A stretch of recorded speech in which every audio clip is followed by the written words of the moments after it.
Mighty Harstem. Zergling spam is simply overpowered, even against supposed hard counters such as Hellions/Hellbats. Hellions/Hellbats are not hard counters of the Zergling. Hellbats are a hard counter to Zerglings, but Hellions aren't. They are very good against Zerglings in very specific scenarios, mainly when they're off creep.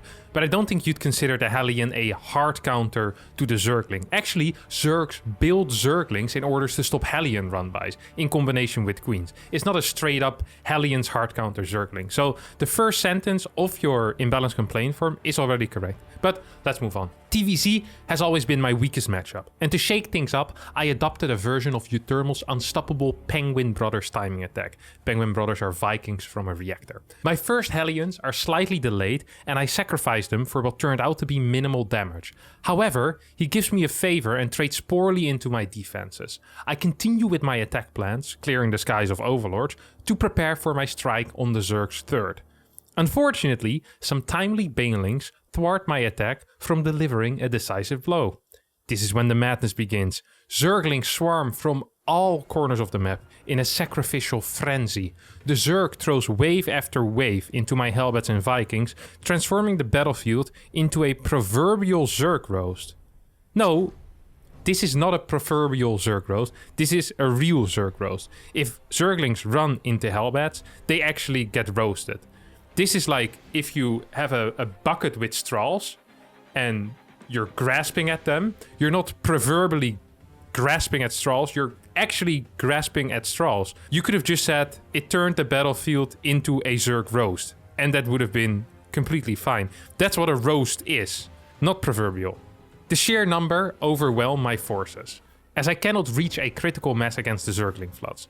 I could not even scout his vulnerable forward base due to constant Ling run-bys. I know Blizzard does not balance the game around mediocre Terran players, but it's easy to see from this replay that Zerglings must be nerfed. Name: Walrus King, Race, Terran, Platinum, 3.1k MMR on the North American server. So the question that Walrus King once answered is, are Zerglings Imba, or does he suck? And we're going to find out today.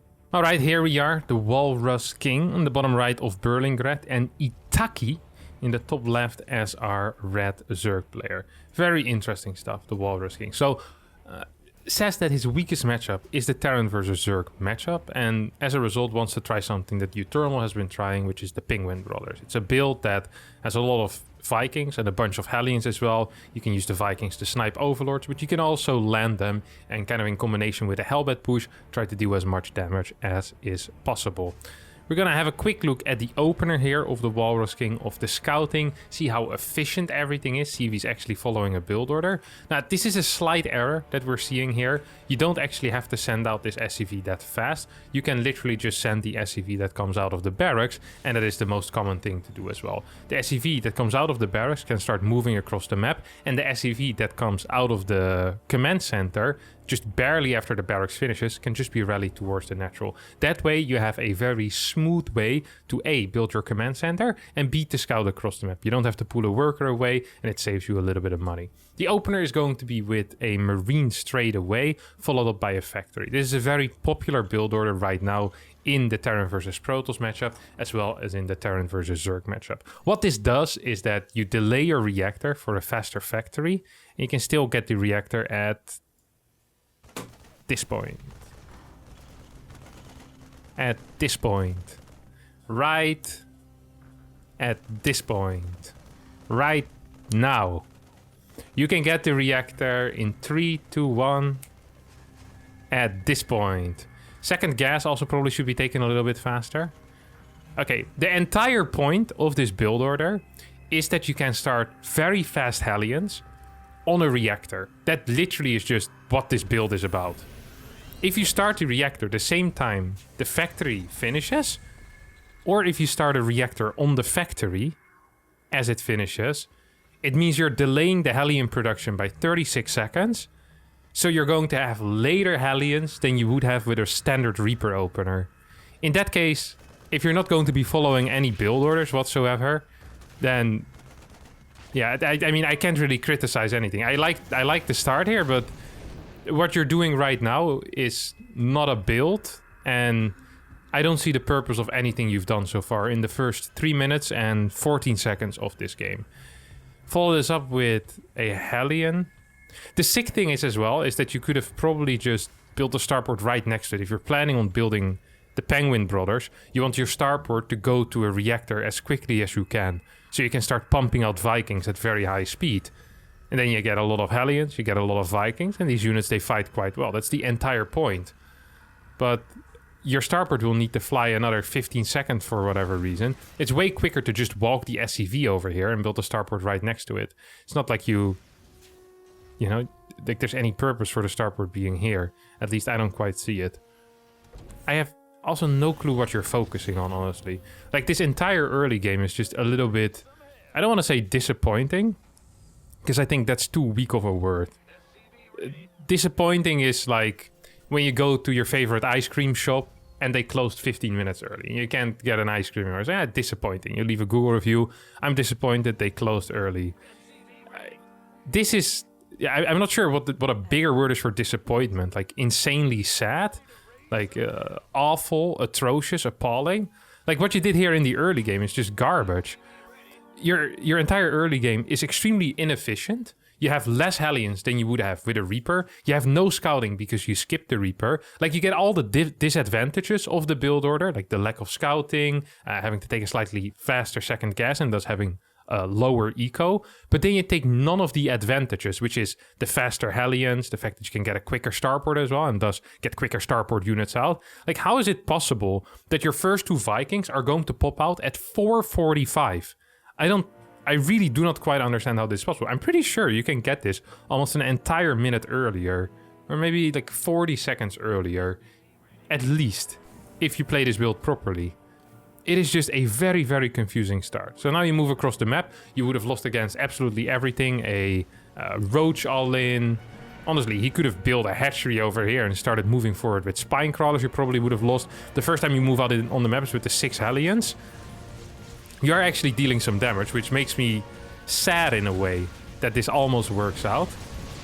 And this is what I was talking about as well during your imbalance complaint form, is that this entire interaction, it shows you that Hellions aren't a hard counter to Lynx. And I don't think anyone says that Hellions are a hard counter to Lynx. Hellions are really good against Lynx when the Lynx are off creep, because then Hellions have a very easy time not getting surrounded and can just kite them forever. They have splash damage in a massive line. Zerglings tend to move in a massive line if they're chasing something. So there's certain properties which makes the Hellions very good against Zerglings in specific scenarios. This might be difficult for you to grasp because your entire imbalance complaint form was devoid of any nuance whatsoever. So in your head, it's very black and white. It's either good or it's bad, and the Hellion in that case is on the good side and thus must be a hard counter. It's to hard counter or to be hard countered. I think that's a Shakespeare quote. You play a lot of StarCraft as well. Not many people are aware of that. Shakespeare not only invented language, but also the hard counters in StarCraft too. It's all Shakespeare. So we have 1-1 upgrades on the way. Marauders with this. How many Vikings do we have? We have 2 Vikings that are now moving on the map. You are taking out some Overlord, which is honestly kind of cool. Here, off creep. Look at this. It's almost like I understand how this game works. Off creep, Hellions absolutely slaughter Lynx. On creep, yeah, Lynx are a little bit better than Hellions, especially if they're not in a great position, because you can get these easy surrounds on creep, which you can't get off creep. Of course, this position also wasn't brilliant for Lynx, so we need to add that in as well. This Overlord's gonna get taken out. And despite your failures in the early game, the fact that you haven't been building any SCVs whatsoever, there's no third base yet, non-constant Viking production. I don't quite understand how it's possible that just now you're gonna get up to 6 Vikings, 6 minutes and 20 seconds in the game. Your Hellbat push is going to hit legit at the 630 mark. I really don't quite understand how this is even remotely okay. You're floating 900 minerals. Despite all of this, your push still looks like it has a lot of potential. And the reason for this is because there's no Banelings ready for your opponent, and there's not a lot of Lynx. And the Hellbat actually is a hard counter to the Lynx. The Hellbat, look, you say, what do you say in your thing? Even against supposed hard counters such as Hellions/Hellbats. The Hellbat is not a supposed hard counter against Zergling, it just is a hard counter against the Zergling. If you get a bunch of Hellbats and your opponent only has Lings, and the upgrades are even remotely close, Hellbats are going to completely destroy Lings. Just completely destroy. You're going to need Queens, Banelings, or Roaches in the early game as a Zerg in order to deal with Hellbats. At least if it's more than 2 Hellbats. If you have 2 Hellbats and it's 50 Lings, yeah, the Lings can win. But then you just didn't have enough units and your opponent had too many units. But here, it is very clear that a pure Ling defense is completely non-viable for the Zerg player. The Hellbat is the counter to the Zergling, and you take out the third base. And that basically shows, well, the Hellbats are pretty darn good against this. You could probably take out these Overlords. I'm not sure if you want to. Baneling speed's already done by the time your Hellbat push hits. This is also an absolute first. Most Zergs tend to aim for Baneling speed to finish when the first 2 medevacs hit after a Hellbat push already. Most Zergs are happy if their Baneling nest is finished the moment a Hellbat push hits. This time around, this Zerg already had the Baneling nest as well as Baneling speed, meaning the lair was done, a fort base was almost done, hatchery in the main base. This is not because this Zerg is some brilliant mastermind that has figured something out that Serral hasn't on how to get the Baneling speed faster. No, it's because you're slow as crap. You hit freaking 6 minutes and 40 seconds into the game with a push that's supposed to hit at maybe 4 minutes and 50 seconds or 5 minutes into the game. You're just really, really late. You also lose all of your Hellbats to Banelings, and once again, Banelings are a good counter to Hellbats. Hellbats are relatively slow at splitting, Banelings do a lot of damage to them, and Hellbats don't kill Banelings fast enough, and even if Banelings do get killed by Hellbats, they still explode inside of the Hellbat range. So yeah, Banelings generally are good against Hellbat. You see how this worked? You build Hellbats, your opponent had Zerglings, the Zerg realized, hey, Zerglings don't do well against Hellbats, let me build some Banelings, and you stayed with your Hellbats, lost all of them. That happens. However, your mistake is thinking that you lost that against Zerglings, which didn't happen at all. You lost every single Hellbat you had there against Banelings. Maybe the last 2 got cleaned up, but I mean, like I said before, if there's a crap ton of units and there's Queens as well, yeah, 2 Hellbats are just not going to be good enough. Still have your Vikings alive, you have, well, it's still terrible. Did you just literally get 5 extra workers during this entire push? I feel like I looked at your worker count at like the 4-minute mark and you had 32, and now you have 37, and now you have 39. That's about a worker and a half, or 2 workers per minute. It's not a whole lot, let me tell you that much. Especially because you have double command centers as well. And in a minute, a command center can produce 5 workers. So what you did in 4 minutes, or 3.5 minutes, could have been done in 1 minute. It's not a very good ratio, let me tell you that much. 50 more drones on the way for your opponent. Just now you're adding your extra production structures. You have an armory, but that's just to make Hellbats. You don't have any upgrades for the Hellions either. No blue flame, no attack upgrades. You don't have armor upgrades. You have absolutely nothing, while your opponent is going up to 4 upgrades. And this is another concept in StarCraft 2, which is quite wild. But sometimes you have a unit that, despite it being better than the other unit, if it is very poorly upgraded, sometimes the worst units can still win if you're up 4, 5, 6 upgrades. And I'm afraid that's what's going to be happening here, is that you'll be fighting with Hellions without any upgrades, without Blue Flame, against 2/2 or 3/3 Lings with Adrenal Glands, and then you lose and you complain. It's like, well, that actually just makes it just makes a lot of sense. Imagine you have an extremely...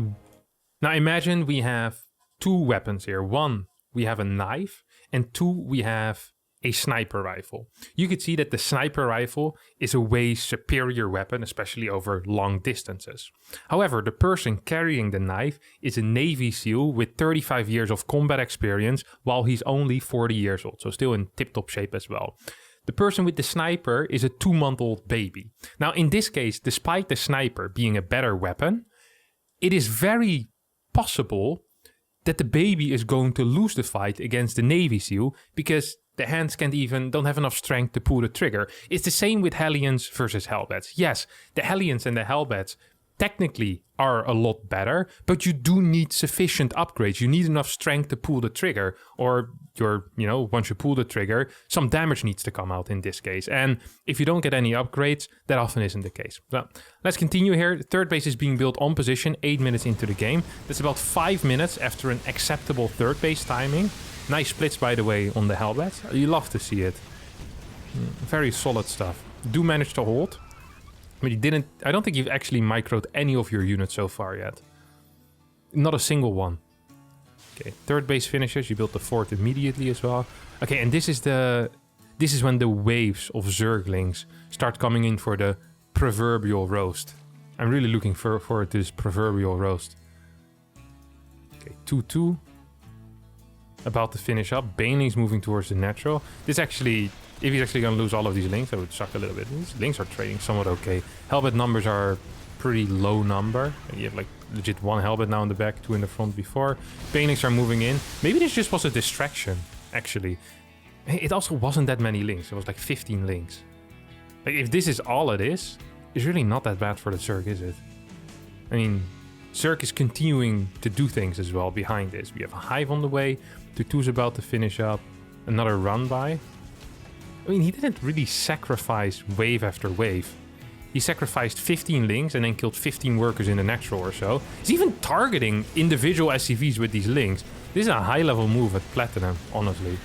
He also had some links here at the third base, so honestly decent unit splits. This Zerg honestly isn't playing too poor. He's floating a bit too much money perhaps. Now 16 more Banes being morphed, which makes sense. Actually, there's not that many Hellbats, so yeah, it's still nice to have some Banes, I guess. Drones are going to die, but 2-2 is already finished. 36 more links are on the way. And here we go. 11 minutes into the game, Infernal Pre-Igniter is about to finish up as well. Nice splits again by Human. That's really sick. I'm gonna send this replay to Clem afterwards. You can learn a thing or two. Kinda wanna take a look at that fight again, but maybe zoomed in. Look at this. I wonder if you're looking at fights or not. Oh, you're just not doing anything. Wait, I am in first person mode, right? Sometimes I'm not sure. Yeah, okay, the camera moved. I wonder what happened here. Did he just stop playing? Maybe he has a rule that whenever a fight is about to happen, he just sits back like this and watches.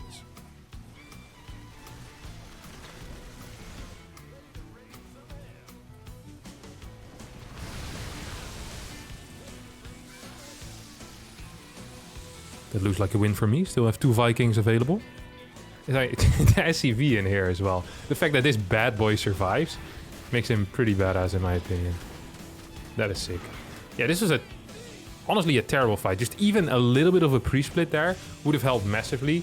Or, I accidentally sped up the game a little bit too much. Or just, just moving in between mineral patches, just anything. So that the Banelings need to split up rather than just all exploding at the same spot and hitting everything at once. Now, once again, we see the Hellbats in action. Look at that. Hellbats, actual hard counter to Zerglings. With the blue flame, bang, bang, bang. There we go. Every Ling is going to get taken out. You are, however, losing a lot of workers. And you have been losing a lot of workers. 37 workers have been killed in total. Fourth base is going to fly over. At the same time, Zerg has 90 workers. Zerg has actually been macroing, has been getting upgrades. Now is getting Adrenal Glands and the 3-3 upgrade as well. Taking 8 gases, building more links. Injects have not been bad. This Zerg has kept his money surprisingly low. And one of the reasons for that is because he's been building macro hatcheries. And let me tell you, if you have trouble spending your money in the lower leagues, there's absolutely no shame in building macro hatcheries. Personally, I love it. It's the same with Terran. If you struggle with spending your money, get some extra production. There's nothing wrong with that. Absolutely nothing. I'm a huge fan of this move even, and I truly recommend it to everyone.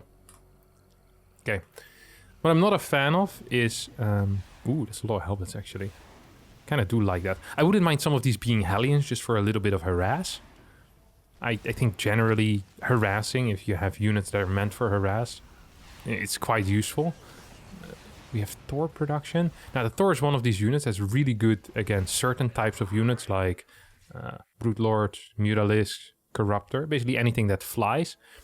So far, Itaki has only built units that don't fly, so I don't really think you need them. Now, here come the Banelings again. Okay, let's see if we get a split. Tank siege, tank siege. Can we get a siege on the tank? Can we perhaps siege the tanks? There we go, that's one.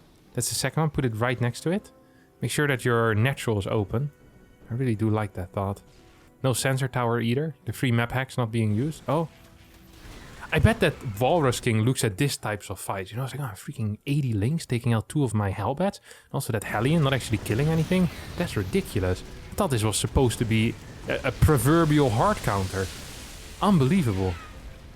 This is actually insane. Okay, so here comes the a desperation attack. Overlord's flying in. We'll scout this immediately.